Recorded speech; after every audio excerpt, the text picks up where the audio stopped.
Crime at a tipping point after another violent weekend in Baltimore, where one community is turning as they say lawmakers aren't doing enough. Changes to a bill designed to limit where legal gun owners can carry their weapons. Why one political expert says the revisions weaken its original goal. Plus, frustration over Baltimore's scaled back recycling pickup. A city council member weighs in regarding a pair of lawsuits against the city. Live from WBFF in Baltimore, this is Fox 45 News at 10. And good evening, everybody. I'm Mary Bubala. Communities are reeling after what's likely to be one of Baltimore's deadliest weeks of the year. 7 people killed and more than 20 shot since Thursday. 2 more people shot over the past 24 hours, including a 29-year-old this morning and a 55-year-old last night. Both were hospitalized. Residents say they are reaching a breaking point. It's kind of sad. It's terrible. You know, so many different people just dying for no reason. Either they're trying to go to school or work. Another deadly incident this weekend as a 74-year-old woman is killed during a police pursuit. More on that in a moment, but we begin with Fox 45's Vincent Hill and a prayer vigil in Little Italy, aiming to remember victims while inspiring change. A double shooting, a mass shooting, and multiple gunshot victims, and that's just in 1 week. One local church is looking to a sign from above to stop the bloodshed. A violent week for Baltimore. 7 people killed, 21 shot and injured, 10 of those on Thursday alone. That equals 4 people shot or killed every day last week, or 1 person every 6 hours for 7 days. It seems like the violence is increasing. Under an open heaven to hear the cries of your people. Fed up with the violence, faith leaders taking a different approach on how to end it. Show up in Baltimore. Show up on Caroline Street. Not looking to city leaders, but looking for a sign from above. Come on and praise God with me. Come on. First Apostolic Faith Church. I can't do it by myself. Turning to prayer in hopes of change. And the lives of our youth. Transformation in the city of Baltimore.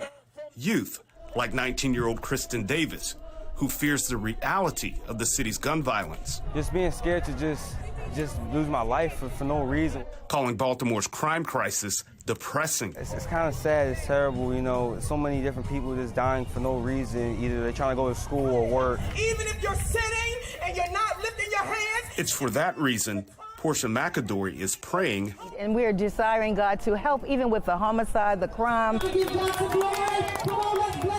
Instead of waiting for lawmakers to make a difference. The power of prayer trumps the laws. With just 2 weeks left in session, numerous crime-fighting bills are stuck in committee that go after repeat violent offenders or illegal gun possession. And as time runs out in Annapolis, Rule and abide. Rest, rule and abide. Henceforth now. In Baltimore, a cry for help to end the violence. We are desperate right now. We are crying out. One of the bills not getting much traction in Annapolis is Ivan Bates's gun bill, which would go after illegal gun possession, which are most of the guns used for crimes in Baltimore. In Baltimore, Vincent Hill, Fox 45 News. Well, Baltimore police say a 74-year-old woman is dead following a police pursuit spanning 5 miles in North Baltimore. The woman was a passenger in a car police believe to be involved in a string of robberies in Westminster. Police say they tried to stop the car along West North Ave, but the suspect raced off before losing control of the car and crashing along Roland Avenue in Roland Park. The driver was taken to an area hospital and is expected to survive. Anybody with information is asked to call BPD crash team investigators. The Maryland Office of the Attorney General and Westminster Police are both investigating. Just over 2 weeks remain in Maryland's legislative session, and it is crunch time for lawmakers. A top priority is Senate Bill 1, which would limit where legal gun owners can carry their weapons. But new language in the bill is expanding on who would be exempt from those rules, and it has some political experts questioning whether that waters down the bill. This bill has been taken to the dentist and its teeth have been removed. Really, the fact that why are they even moving forward when they're basically, as they've gone through since the beginning, amended it, changed it, amended it. not really giving it any strength, and in part because they're afraid of a court challenge. And they're really not doing anything effectively by making these type of changes to the bill. Dede went on to say illegal gun possession would only count as a misdemeanor, which he argues wouldn't be enough of a deterrent for criminals. A measure aiming to cut funding for the Boost program also moving through the State House. The House approved deep cuts to the scholarship program for low-income families, but the Senate voted to maintain funding. Really outrageous. We shouldn't be leaving these kids behind and their families behind. That public dollars should not be going to private schools. Public dollars are going towards ensuring that we're building a world-class public school system. Earlier this month, students rallied in front of the State House in support of the Boost program, which benefits some 3,200 students. The governor has indicated he would like to eliminate the entire program as soon as those students graduate. Now, Fox 45 News helping you make your voice heard. Scan that QR code right there on the screen. It'll take you to our website where we've put together a list of email addresses and phone numbers for your state senators and delegates, including Senate President Bill Ferguson and House Speaker Adrian Jones. A 44-year-old man is dead following a crash this morning along State Route 104 in Howard County. Police say Victor Collier was driving when his car veered off an exit ramp, striking several trees. 2 children were in the car. They are unharmed. Police are investigating whether Collier may have had a medical emergency before that crash. Baltimore's Department of Public Works facing a pair of lawsuits over rollback recycling pickup. Residents argue it goes against city code, and now a Baltimore City Council member is weighing in. Fox 45's Taylor Stewart has our story. We spoke to a councilman who does not agree with the $15 million going to Clean Core as well. Now, he can't comment on the ongoing lawsuit, but he says it does hold merit. You know, it's really unfortunate that residents are having to resort to lawsuits to get DPW, the city's highest budgeted agency, to perform their most routine functions. Baltimore City Councilman Yitzi Scheifler reacting to the 2 lawsuits filed against the city by residents frustrated with the city's inability to return to normal trash pickup. This latest filing from the group takes aim at the mayor's Clean Core program, a $15 million expenditure that encourages people in the city to pick up trash and keep their neighborhoods clean. We know from that report that DPW commission that they need approximately 96 employees in order to resume weekly collections across the entire city. And instead, the administration gave $15 million to a couple nonprofits to go ahead and hire approximately 80 people. Scheifler says that money could be better spent fixing the issues that have piled up inside the department. Any money that's going towards trash collections should be going directly to DPW to handle their infrastructure needs. They can increase the capacity at the transfer stations. Right now, small haulers are forced to wait hours on end just to dump one load of trash. It's our own, law that the mayor's breaking here. Desmond Stinney, the lead plaintiff spearheading both lawsuits that have now reached nearly 200 signatures, is asking a circuit court judge to stop funding the mayor's Clean Core program on the grounds that if DPW has all the funding it needs, then I'm curious as to why we don't have all the services we deserve. The DPW lacks the leadership to make the correct decisions. We saw that when there was a contamination in West Baltimore, they failed to notify people in a timely manner. Now the mayor and leaders with DPW find themselves in a legal fight with their own constituents over trash, while folks named in that lawsuit and on city council say the solution doesn't come close to fixing the problem. If all of those Clean Core employees came and were hired by DPW today, routine collections would have resumed. Taylor Stewart, Fox 45 News. DPW Director Jason Mitchell says he's delaying his resignation until June after saying he'd stepped down in April earlier this year. Mayor Brandon Scott says Mitchell will remain on staff through June 30th to complete ongoing projects. City Council President Nick Mosby was asked about the decision this week on WBAL Radio. What the administration has communicated to me as president is that he's going to stay on to the end of June. Anything past that, I'm not aware of. They haven't communicated that. When questioned in January if Mayor Scott requested his resignation, Mitchell told us he was leaving to deal with family health issues. The Back River wastewater treatment plant is back under the microscope as it could be processing water from the toxic train derailment in Ohio last month. Contract group Clean Harbors Environmental and Industrial Services selected the site, one of several across the country cleaning toxic Ohio water. Baltimore City and Baltimore County share water from the plant, and local leaders have questions about the overall operation.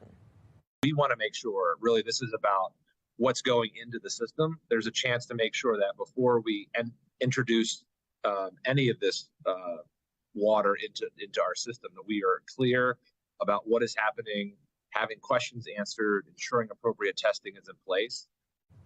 Baltimore Mayor Brandon Scott released a statement this weekend saying his office is seeking legal opinion on whether the city is required to discharge waste from the derailment. The Back River plant itself still facing several issues. The building is still under repair after a gas fire led to an explosion almost 2 weeks ago. DPW officials say no waste disposal operations were impacted. DPW is also reporting progress in its plan to cut back on forever chemicals, or PFAS, in the city's water supply. Levels are now below an EPA threshold for concern at all 3 water treatment plants in Baltimore. You can see our reporting on these chemicals and prior issues at the Back River wastewater treatment plant on foxbaltimore.com. And we've got a risk of rain coming after a beautiful Sunday with highs at 68 and full sun. A lot different for our Monday. Look at all the rain and thunderstorms. Pretty bad weather going on across portions of the mid and deep south. They've been hit hard by tornadoes past couple of days, and there's more nasty weather moving through now. And all of this kind of gearing up, and we aren't going to see tornadoes or severe thunderstorms, but we are going to get close in on by some rain. And it looks like as we work through the overnight hours, the clouds will increase as the kids wake up, head to school. Clouds, but probably dry by about 8, 9 o'clock as we're wrapping up the morning commute. A few showers move in and a better chance of rain as we go through the later morning into the midday hours and all the way into the afternoon, with about 70-80% chance of at least some showers there. High temperature is going to be cooler, too, in the mid to upper 50s.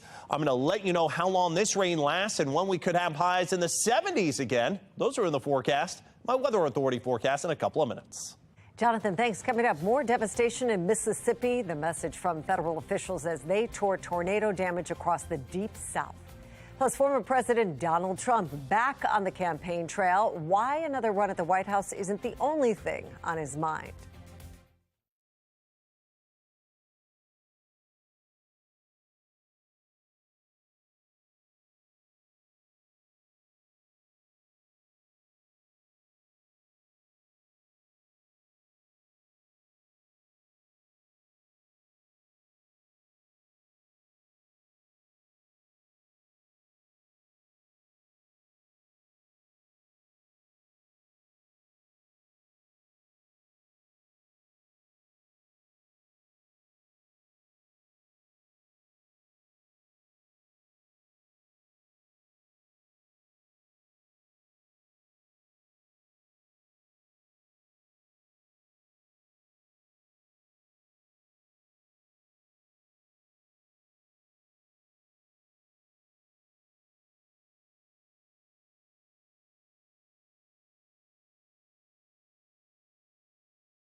The 2024 presidential campaign is in motion as former President Donald Trump seeks a return to the White House. As Christine Frizzell reports, he's not shying away from legal troubles following him along the campaign trail. A defiant Donald Trump in Waco, Texas Saturday telling supporters he's a victim of a system rigged against him and other conservatives. Impeachment hoax number one, phony deal. Impeachment hoax number two, phony deal. The Mueller witch hunt, phony deal. Trump also taking aim at Florida Governor Ron DeSantis, seen as his most formidable threat in the race. Based on polls, he's not doing okay with anything. Some high-profile Trump disciples taking it a step further. Ron DeSantis, Ted Cruz, patriots of the MAGA movement delivered for you in your time of need. Today, Ron DeSantis and Ted Cruz should endorse Donald Trump for president and stand with us. But just as the 2024 campaign heats up, so too do criminal investigations against the former president, including his handling of classified documents, his role in the January 6th attack at the U.S. Capitol, and alleged hush money payments Trump predicted only a week ago would lead to his arrest on Tuesday. If there were a filing obligation, if he had taken a tax deduction, which he did not, that would be a crime.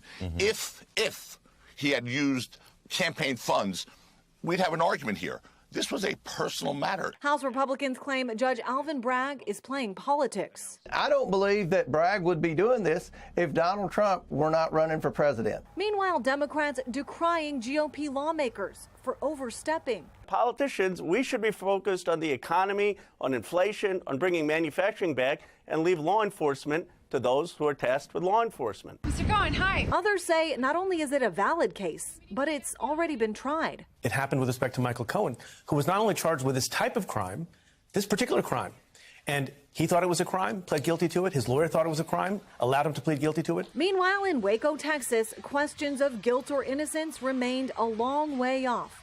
President Trump hoping he remains the lead in the court of public opinion. I'm Christine Frizzell reporting. Severe weather across the deep south. On the left, tornado damage in Georgia as the state is now under a state of emergency following severe storms. On the right, Mississippi still reeling from Friday's deadly tornadoes, claiming the lives of at least 26 people. Today, federal officials joined Mississippi Governor Tate Reeves for a tour of the damaged areas as Mississippi is still under a state of emergency. It is heartbreaking to hear of the loss of life, to see the devastation firsthand. It is also, as the governor expressed, inspiring to see the people of Mississippi come together. The president has directed us to be here to assist the people of Mississippi, to be here on an enduring basis, not just through the response, but through the recovery as well. President Biden has now approved federal assistance for the affected areas. Devastating scenes across the deep south. And Jonathan, we have seen dangerous weather patterns all over the nation for the past few weeks as you join us now in the Weather Center. It's been just those pictures itself. Terrible. I mean, across Georgia as well as Mississippi. But there have also been some survival stories. We heard about some folks that actually stayed in a freezer through the tornado, and they made it out alive. So it's not a bad idea as long as you can breathe, you know. We always say that you want to get into a sturdy structure away from windows, and that certainly does qualify. So our prayers out to those folks, and let's go ahead and take a look at the HD radar. You can see some rain and thunderstorms that are up around Chicago, Detroit, and then just getting blasted again. No rest for the weary across the deep south from Louisiana to Mississippi and back over to Georgia. So this is not good cleanup weather for these folks that got just absolutely marauded by severe weather and tornadoes over the past 2-3 days. So this is going to all move north and east. Thankfully, it's going to lose a little bit of its gusto by the time it gets here. It's not going to be rain and thunderstorms and tornadoes, but we are going to see some rain, and we're going to let go of that nice weather we had today with those highs up at 68. I know I spent some time outside with my kids. It was just absolutely beautiful, but now here comes the rain, and it will come with cooler temperatures as well into tomorrow. Temperatures at the current hour are at 56 degrees. Winds are out of the south at 5. Dew points, the measure of moisture in the air, still very dry, only in the 20s, but that is going to be on its way up overnight into tomorrow. Toyota's Shiner Harbor Skycam still beautiful with the mainly clear skies. Temperatures in the 40s, 50s right now. We're probably going to drop off another, say, about 5 degrees or so into tomorrow morning. A lot of 40s, I think, popping up by early tomorrow. There's that high temperature of 68 here in Baltimore, 66 in Bel Air, 66 at Westminster, 66 at Gaithersburg. Just beautiful weather, but unfortunately, again, only lasts so long. Let's go ahead and take a look at the future scale. You may be asking, am I going to wake up to some rain? Well, in fact, the good news is the rain looks to hold off through most of the morning commute. Maybe by about 9, 10 o'clock, we'll see some showers, and then on and off through about lunchtime, maybe even some downpours in some of the yellows and the reds and oranges. So some steadier rains for sure. And then it looks like that tapers off into early Tuesday, although Tuesday's still a little bit unsettled with high temperatures cool. Again, it looks like maybe, say, low to mid 50s. There could be a spot shower or sprinkle heading into the afternoon with some energy. I'll get that out still around into later Tuesday as well. In terms of rain totals, does not look like a ton. There could be up to about a quarter inch of rain, but enough to kind of mess things up a little bit on the roads and also make for a not as pleasant day. 42 cool for tonight, clear skies, and clouds will be increasing later at night. Now for tomorrow, we go to 56 with a good deal of clouds. It's damp and unsettled, and it's actually not too far off of average. Should be in the mid to upper 50s for this time of year. The wind switching east to northwest at about 5 miles an hour. And here is a look at your 7-day forecast. We have some ups and downs here. For back to work, back to school on Monday, 56 degrees, some showers developing. Could still see an isolated shower left over, although I think steadier rains taper off Monday night, but an isolated sprinkler shower later on Tuesday. Dry days here Wednesday, Thursday, a late day shower warmer by Friday, 66, could be 70 to 75 with some scattered rain and storms. Next Saturday, breezy cooler near 60 by Sunday. And thanks. Still ahead, new information following a deadly candy factory explosion in Pennsylvania. An update on the search for survivors.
Officials in Reading, Pennsylvania say a fourth person has been found dead near the site of a candy factory explosion Friday night. At least 3 people are still missing.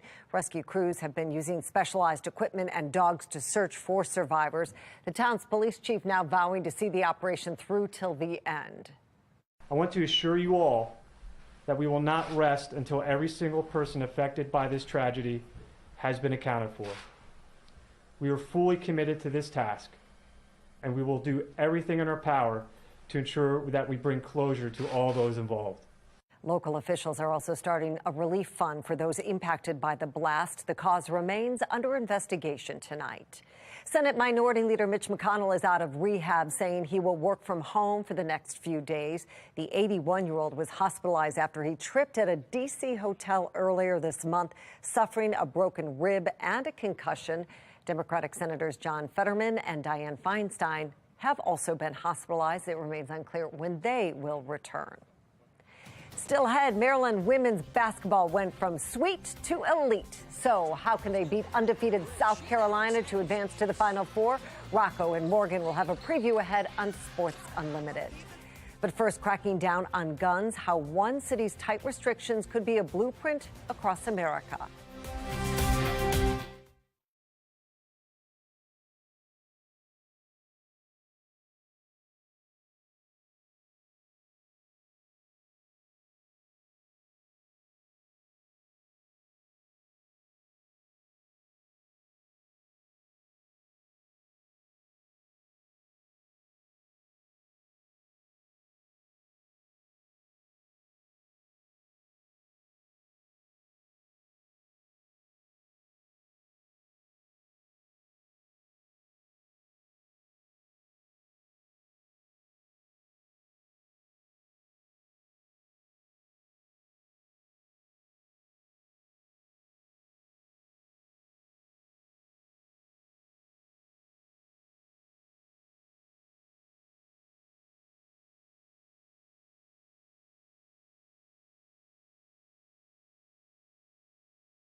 America's battle over guns and the restrictions is heating up. San Jose, California, becoming the first U.S. city to pass a law requiring gun insurance and a gun fee.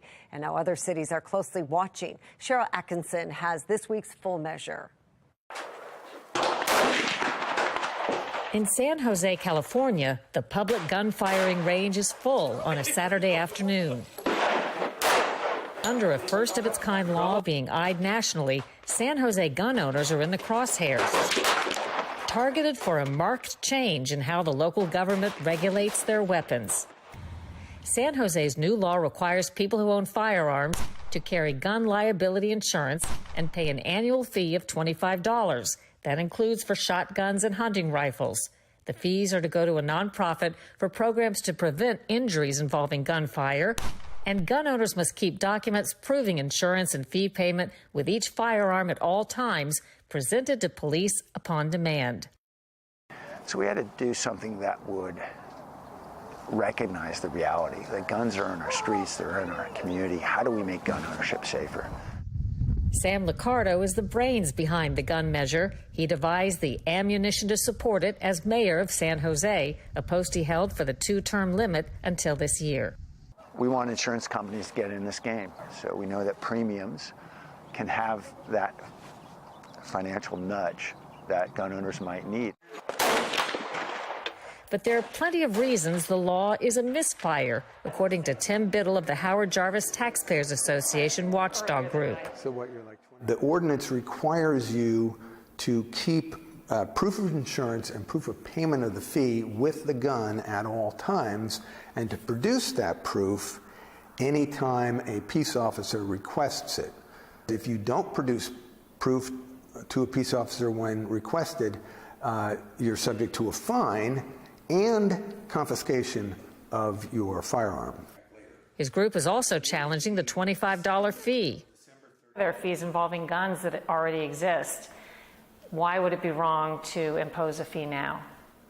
Well, it's not necessarily wrong to impose a fee. We believe it's a tax, which under California law would need voter approval, that it never got. The fee is on hold while the courts decide that issue. For this constitutional issue that divides America and inspires perennial debate, if San Jose's law holds, it's bound to trigger support from many and continued opposition from others reluctant to promise compliance. A court hearing on San Jose's law is scheduled for June 15th. For Full Measure, I'm Cheryl Atkinson. And you can watch Full Measure Sundays on Fox 45 at 10 a.m.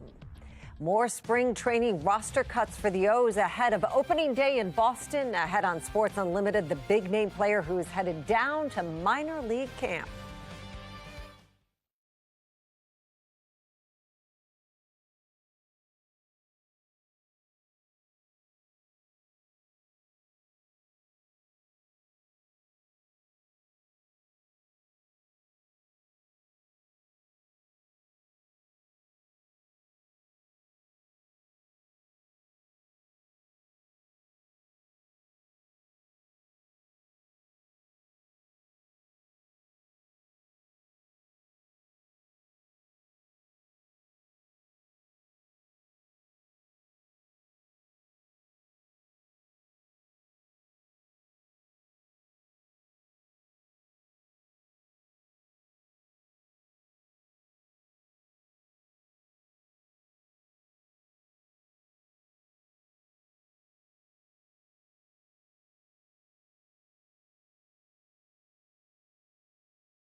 Well, finally tonight, it really was a picture-perfect Sunday, and our morning director, Olivia, shared this photo of her dog, Booker, out enjoying the sunshine. The 60-degree weather, just soaking it all in. So cute. Keep sending in your favorite photos and videos through Chime In. Just go to foxbaltimore.com/chime-in or download the WBFF app. Well, that's all for the news at 10. I'm Mary Bubala. Thanks so much for watching. Morgan Atsit and Rocco DeSangro join us now with Sports Unlimited. Morgan and Rocco. Thank you, Mary. Coming up tonight on Sports Unlimited, in just 4 more sleeps, Orioles baseball is back, and there are high hopes for this team after 2023 season surprise. Those baby birds are to thank for that, but one of their top pitching prospects won't break camp with the Orioles for his first full major league season. DL Hall is one of 3 players being optioned to minor league camp. Brandon Hyde gives us an idea of when the hard-throwing lefty might be called back up.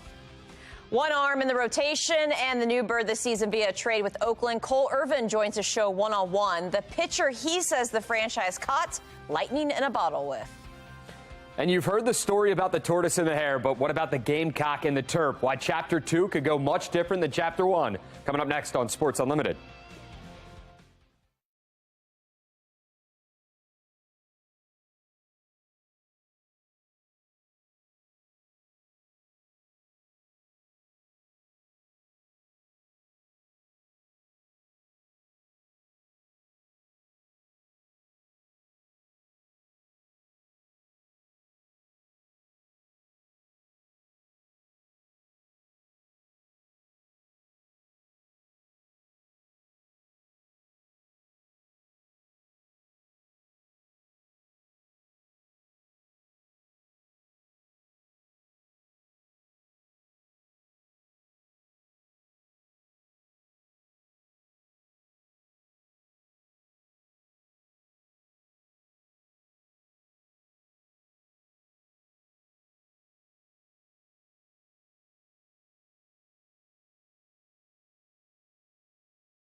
Hey, what's going on, everyone? Welcome to Sports Unlimited as March ends with your brackets in a dumpster. Mine's crumbled up in the trash. I forgot all about it. Yeah, April's right around the corner, Morgan, for some home Orioles baseball. Cannot wait. I know. Maryland women, though, on to the Elite Eight. The Final Four is set on the men's side. But first, as Rocco said, baseball is back this week.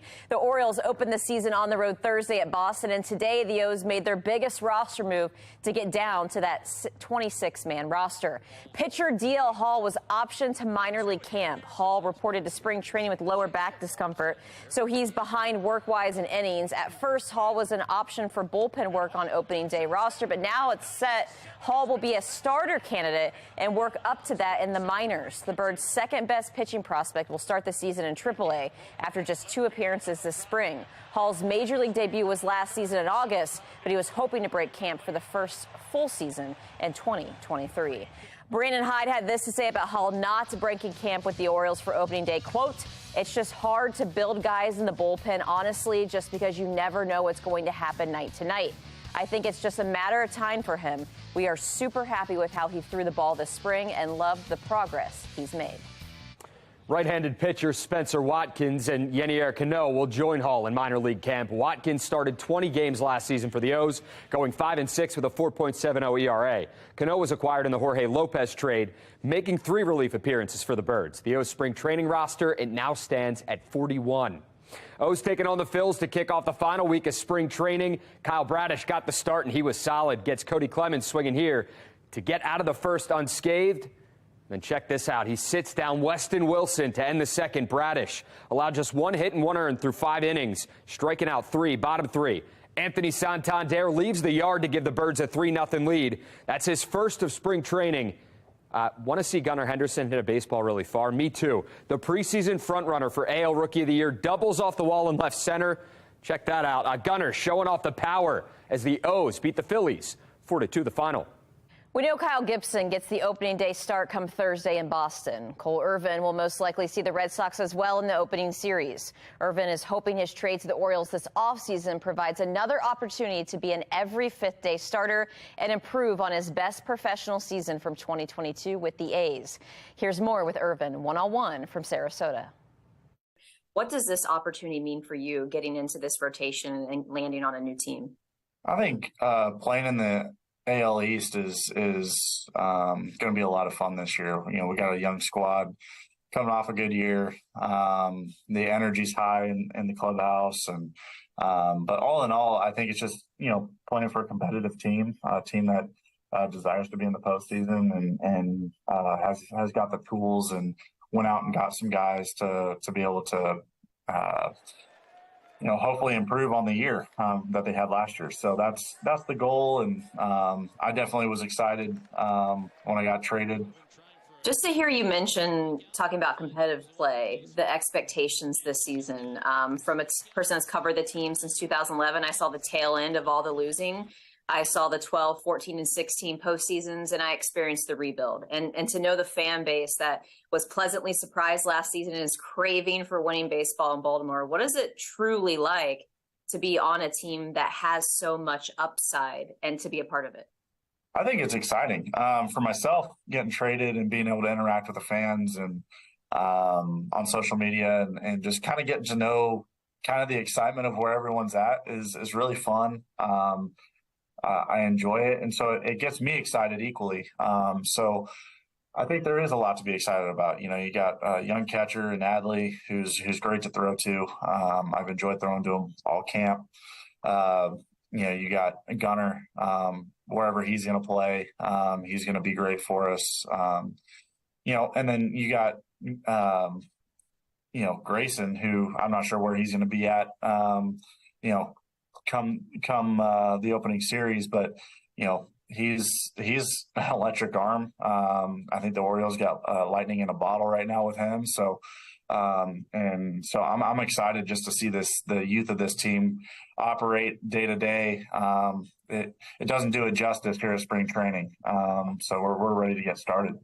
This is the first time in Brandon Hyde's era and through the rebuild that there actually is a rotation that is loaded. In fact, you guys are in camp and in spring training still, as we are days away from opening day, kind of figuring it out and shaking it out. But truly 10 guys were looked at, and it's still a competition. What has that dynamic been like of seeing so much competition for the rotation, you being a part of that, wanting to be a part of it, and everyone elevating their game while also worried kind of about themselves when the opening day roster is announced?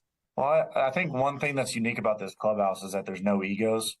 And I really enjoy that aspect of it. Coming to the ballpark every day, I enjoy interacting with the guys. And, you know, from a competitive aspect, it's really good for competition. There's no egos. Everyone's throwing the ball well, and then everyone's asking about it the next day. Hey, you look good, or talking about it the next day. And that's unique. That's exciting.